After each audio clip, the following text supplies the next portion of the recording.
Et bonjour à tous, bienvenue sur la chaîne de Lexamon Crypto. Nous sommes le mercredi 2 août 2023, 7h45 à l'heure à laquelle je fais cette vidéo. On va faire un point bien sûr sur la situation du Bitcoin. On va regarder quelques cryptos du top 100, mais on va aussi regarder 2-3 news très importantes dans cette vidéo. Et bien sûr, on regarde cette cryptomap dans le vert, ça fait plaisir. Et pourquoi? Parce qu'on a un Bitcoin qui nous fait un plus 2,5%. On va regarder derrière qu'il a formé un pattern très intéressant. Mais forcément, vous le savez, dès que le Bitcoin fait un pump, tout le reste du marché passe dans le vert avec lui. C'est lui qui entraîne toute la force, tout le marché crypto. Donc on a des belles performances du côté du FXS, plus 4 le CAS plus 9%. On a aussi donc le XDC, MKR avec des belles performances pour l'instant d'une dizaine de pourcents. C'est plutôt intéressant. Le CRV qui s'est fait hacker hier, qui retrouve un plus 7%, donc ça remonte. Donc effectivement, ça fait plaisir de voir un Bitcoin qui repasse dans le vert et qui entraîne tout le marché avec lui.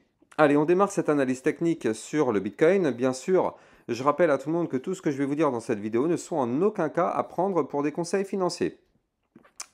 Alors, qu'est-ce qu'on voit? On voit qu'on a eu un Bitcoin qui a été cherché hier, vous le voyez parfaitement, avec cette énorme mèche qui nous a fait. Là, vous le voyez ici, regardez ça, il est où mon petit pinceau? Il est là, on a fait une énorme mèche hier. On a été méché pour aller chercher mon support des 28 575 $. Vous le voyez ici, on a fait une grande mèche.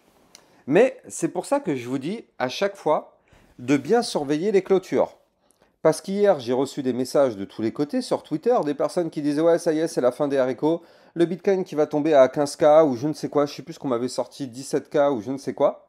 Mais au final, hier, on a clôturé la journée ici. On a clôturé aux 29 883 $ hier. C'est là où on a clôturé hier. On n'a pas clôturé ici. Hier, on a clôturé là. C'est pour ça que je vous dis à chaque fois de bien surveiller les clôtures. Je vous le dis 1 milliard de fois. Parce que c'est pas parce qu'on fait un mouvement comme ça que on va clôturer ici et valider le mouvement. On peut très bien, dans une même journée, faire un mouvement comme ça et après terminer sa journée ici. C'est la crypto-monnaie, c'est hyper volatile. C'est un marché qui est très dangereux parce que justement il est très volatile.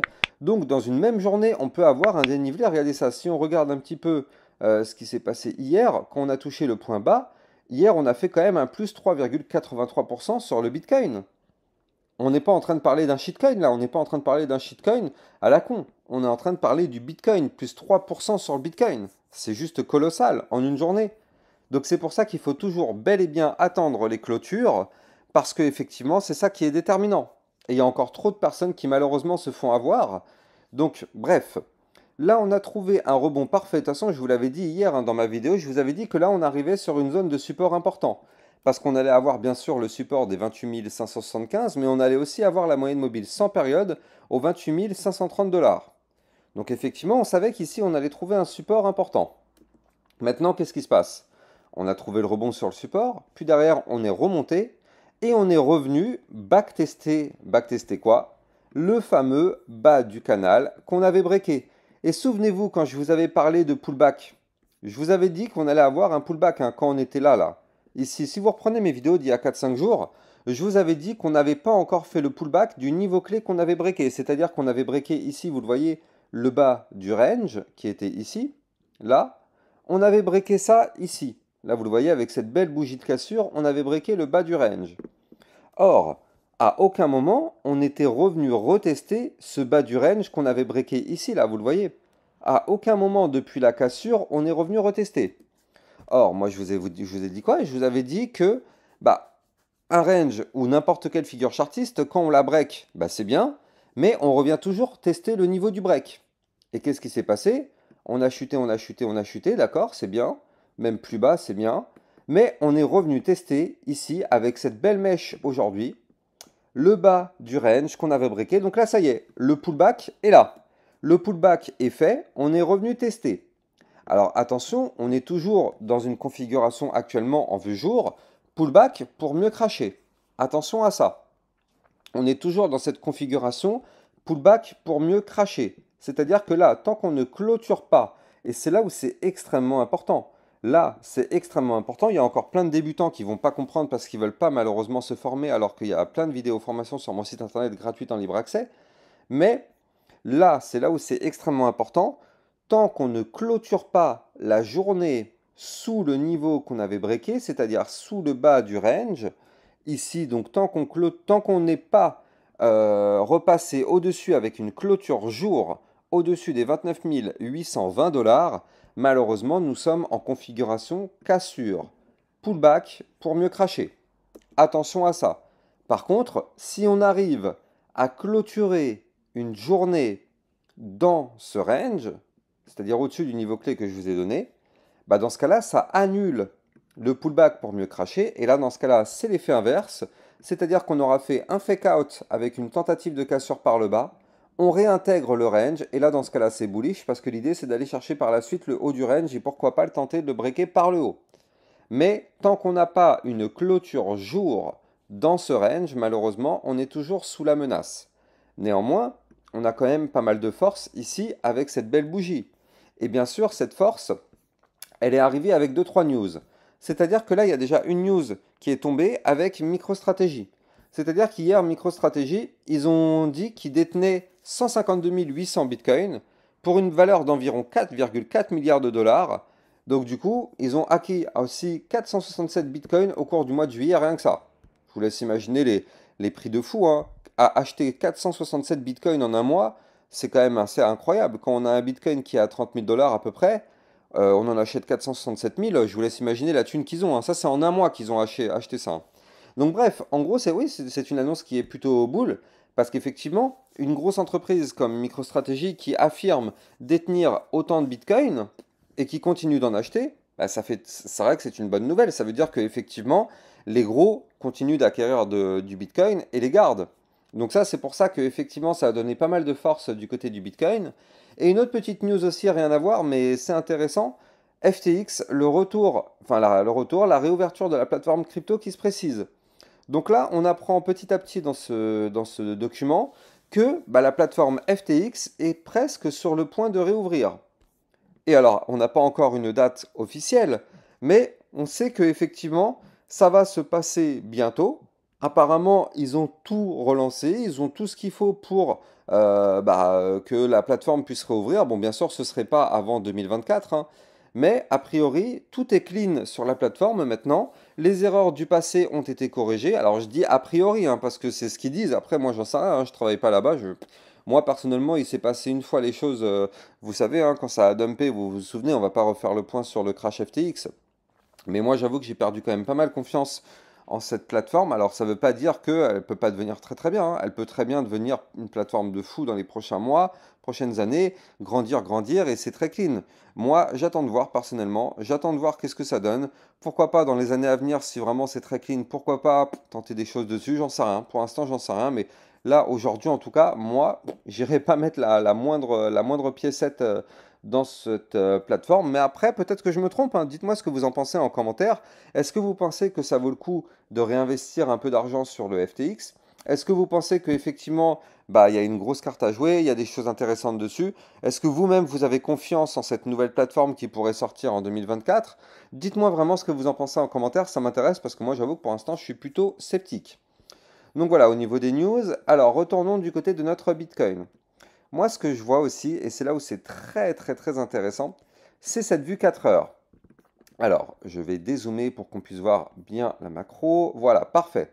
Donc là, regardez, on est actuellement dans une vue 4 heures, et dans cette vue 4 heures, on y voit des choses très pertinentes.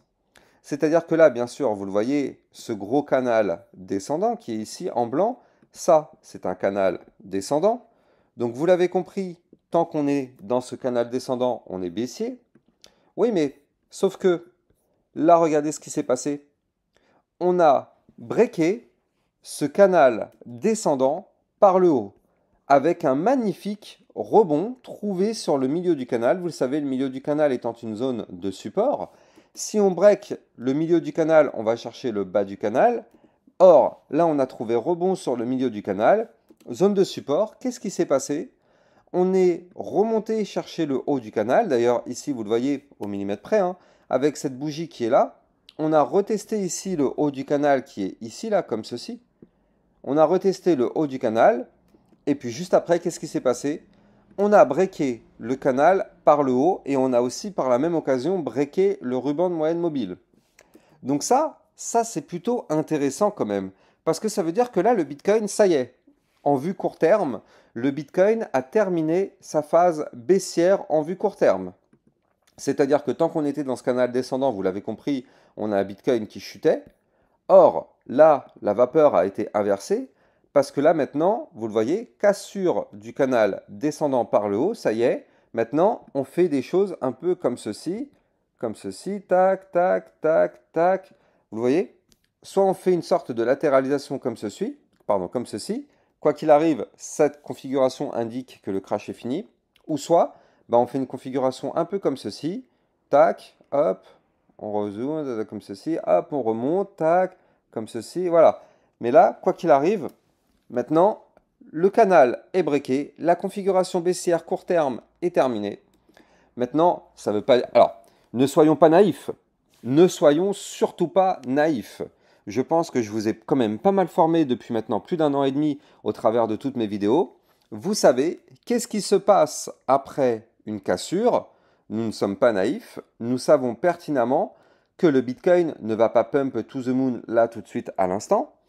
Nous savons pertinemment que le Bitcoin va un jour ou l'autre revenir retester le niveau clé qu'il a breaké. Ne soyons surtout pas naïfs les amis. Je vous ai fait plein de vidéos formations toutes gratuites en libre accès sur mon site internet. Vous avez le lien ici en description de mes vidéos. Toutes ces vidéos formations vous apprennent effectivement les bases du trading. Or, je vous ai appris 1 milliard de fois que après une cassure par le haut, certes on a un mouvement haussier, mais au bout d'un moment, on reviendra tester le niveau clé qu'on a breaké. Or, nous on a breaké le canal descendant par le haut, donc on va revenir un jour ou l'autre tester ce canal descendant par le haut. C'est aussi simple que ça. Alors maintenant, ce qui est plutôt cool quand même, c'est que on est repassé au-dessus d'une zone de support importante, c'est-à-dire le ruban de moyenne mobile. Ça, c'est intéressant parce que le ruban de moyenne mobile, qui est une zone de support, tant qu'on était en dessous, malheureusement, on était baissé. Or, là, vous le voyez, on est repassé au-dessus. Et tant qu'on est au-dessus ici des 29 576, voire même ici, le bas du ruban qui se trouve au 29 372, ça va. On est au-dessus du ruban de moyenne mobile, tout va bien. Maintenant, comme je vous l'ai dit, il faut se méfier parce qu'on sait qu'à un moment donné, le Bitcoin va rechuter pour aller tester le bas du canal. Donc ce serait bien qu'on arrive à revenir tester, pardon, pas le bas, le haut du canal, retester le haut du canal, rebondir dessus, casser le dernier plus haut qui est ici au 29 702. Et si on break ça, on ira chercher la résistance des 29 883 $, voire même des points plus hauts. Je vais vous donner tout de suite les résistances suivantes à surveiller. Donc, prochaine résistance, ici, déjà, dans un premier temps, on a les 29 820 qui correspondent au bas de l'ancien range. Puis après, résistance aux 29 883. Si on break cette résistance, on ira chercher les 30 092. Puis par la suite, ici, les 30 711 $, avant d'aller chercher en vue jour le haut du gros range qui se trouve ici au 31 067, avant d'aller chercher, pourquoi pas, des points plus hauts, notamment une résistance au 32 199. Ça, ce sont les zones de résistance à aller chercher tant que le Bitcoin en vue 4 heures reste dans cette configuration haussière, avec cette cassure du canal descendant par le haut. Si maintenant, malheureusement, il y a une mauvaise nouvelle, le Bitcoin va chuter, le Bitcoin va malheureusement réintégrer son canal, et dans ce cas-là, ça annulera effectivement tout le pump et toute la phase haussière qu'on pourrait avoir en vue 4 heures. Mais je vous donne quand même les prochains niveaux de support. Donc comme je vous l'ai dit, il faut s'attendre à un pullback pour revenir tester le haut du canal descendant, 29 282. Juste en dessous, on a le support des 29 248. Après, on aura un support au 28 831 avant d'aller chercher de nouveau le bas du canal descendant au 28 661 avant d'aller chercher le support des 28 216. Voilà, ça ce sont les prochaines zones de support si jamais malheureusement le Bitcoin se remet à cracher. Mais vu que là pour l'instant, en tout cas techniquement parlant, le Bitcoin a fait un rebond technique et a breaké par le haut un pattern, et du coup pour l'instant, tant qu'on est au-dessus, on peut toujours imaginer que le Bitcoin continue sa phase haussière en vue 4 heures et aller chercher des points plus hauts, jusqu'à voir si on arrive à péter ou pas la résistance des 29 883 $. Voilà, je pense que là, on a fait un point extrêmement complet du côté du Bitcoin. Et je vais vous parler de quelques cryptos du top 100, dont une qui est très intéressante, techniquement parlant. Je vais bien sûr la garder pour la fin, parce que bien sûr, voilà, hein, c'est ça, hein, c'est histoire de faire du suspense, hein, vous me connaissez. Bref. Alors j'en profite pour vous parler d'une plateforme très récente, elle s'appelle Bitstack.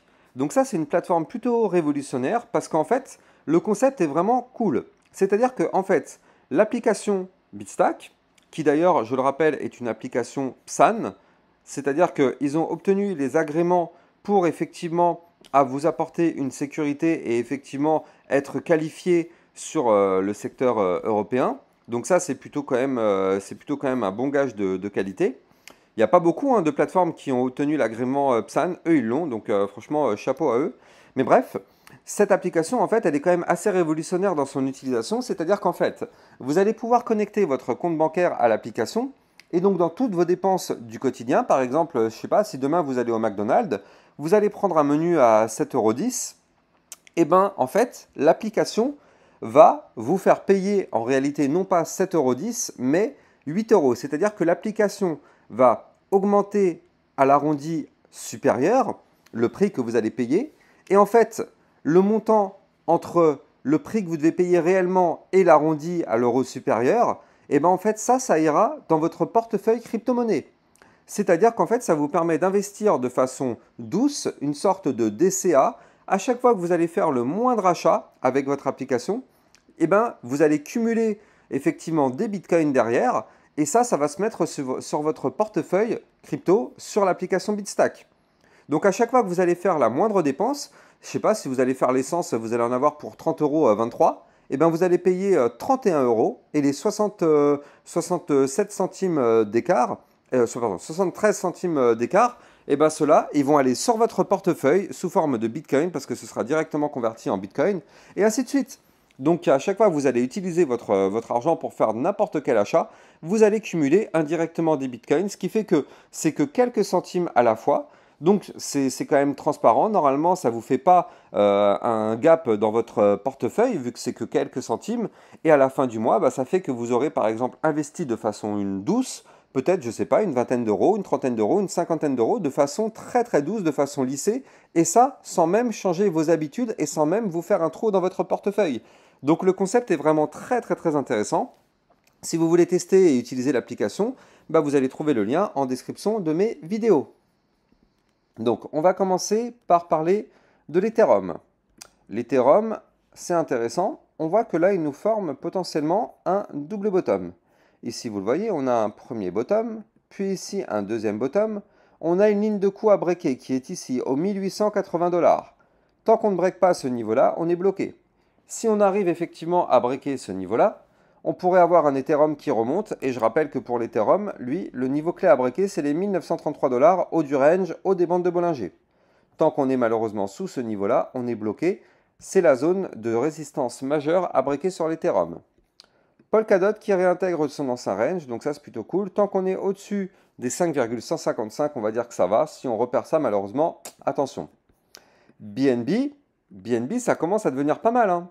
Regardez ça. Le BNB qui, de nouveau, une nouvelle fois, se fait rejeter par le haut du range. Je vais vous donner les niveaux clés. Mais bien sûr, je rappelle avant toute chose que je compte sur vous pour mettre un maximum de likes et de commentaires. C'est grâce à ça que vous pouvez dire à YouTube que mes vidéos sont des vidéos de qualité.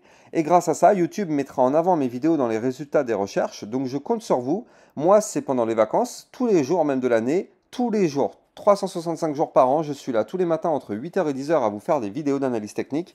Donc je compte sur vous pour les liker, pour remercier tout le travail et faire comprendre à YouTube que ce sont des vidéos de qualité. Alors, là, ce qu'on a aussi, c'est que donc on arrive sous la résistance du haut du range, 248,5 du côté du BNB.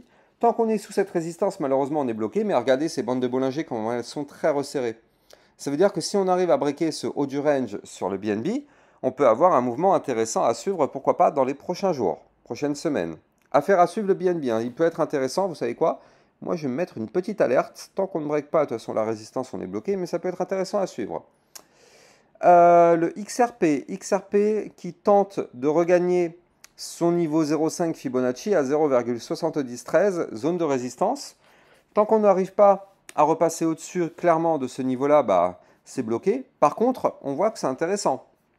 On voit qu'on a formé actuellement une bougie en marteau sur le niveau de support. Là, vous le voyez ici, hein, ça c'est un marteau. Alors, pour tous les débutants qui ne savent pas qu'est-ce qu'un marteau, eh ben, c'est simple. Il faut aller sur le site internet de l'Hexamoon Crypto, bien sûr, donc mon site internet. Ici, vous avez le lien en description de mes vidéos, l'hexamooncrypto.fr. Et donc, sur ce site internet, qu'est-ce qu'on va apprendre? On a le calendrier économique, on regardera après d'ailleurs. Mais sur le site internet, qu'est-ce qu'on fait? On va en haut à droite dans le petit formulaire de recherche et on tape marteau. On tape le mot-clé marteau et on clique sur le bouton rechercher. Mince, pardon. On fait le marteau et on appuie sur entrée. Hop, voilà. Et donc, qu'est-ce qu'on voit? On voit que là, effectivement, on a comprendre les marteaux en trading crypto-monnaie. On clique dessus et boum, qu'est-ce qu'on voit? On voit la formation gratuite. Donc, qu'est-ce qu'un marteau? Alors, attendez, je vais préparer la page pour tout à l'heure. Qu'est-ce qu'un marteau? On voit qu'on a une phase baissière, puis une bougie avec un petit corps et une grande mèche par le bas. Et ça, en général, c'est indicateur de retournement haussier. Qu'est-ce qu'on a du côté du XRP? On a effectivement une phase baissière, puis après, on a une bougie avec un petit corps et une grande mèche par le bas. Ça ressemble quand même comme deux gouttes d'eau à ce type de chandelier. Donc, ça ressemble quand même à un marteau sur le XRP. Donc, ça peut être intéressant de ce côté-là. Donc, affaire à suivre. Je rappelle que le XRP, la prochaine résistance sera ici au 0,7381. Puis 0,7528 avant d'aller chercher le niveau 0,382 Fibonacci au 0,7602, puis ici au 0,8192. Polygone matique qui est ici sous le canal ascendant, vous le voyez parfaitement ici. Hein. On a breaké ce canal ascendant par le bas ici, vous le voyez. Puis derrière, on a fait le pullback, comme quoi on arrive tout le temps à faire un pullback. Hein. Cassure du canal ici. Vous le voyez, on revient faire le pullback, c'est-à-dire qu'on revient tester le niveau. Pour l'instant, on n'arrive pas à repasser au-dessus. Sur le matic, il faut réintégrer le canal, c'est-à-dire repasser en vue jour, clôturer une journée au-dessus des 0,7082. On a le Litecoin. Litecoin qui peut être intéressant. On voit qu'on est en train de consolider actuellement sous la résistance. La résistance, elle est là, 93,81. Elle n'a toujours pas changé. Moi, ça fait un bout de temps que je vous dis que cette résistance, elle est là et c'est elle qui nous embête. Mais là, on est en train de consolider sous la résistance. Donc là, on peut effectivement, pourquoi pas la breaker avec de la force. Quand on voit les bandes de Bollinger ultra resserrées, ouais, je pense que du côté du Litecoin, il y a quand même un petit coup à jouer. Hein.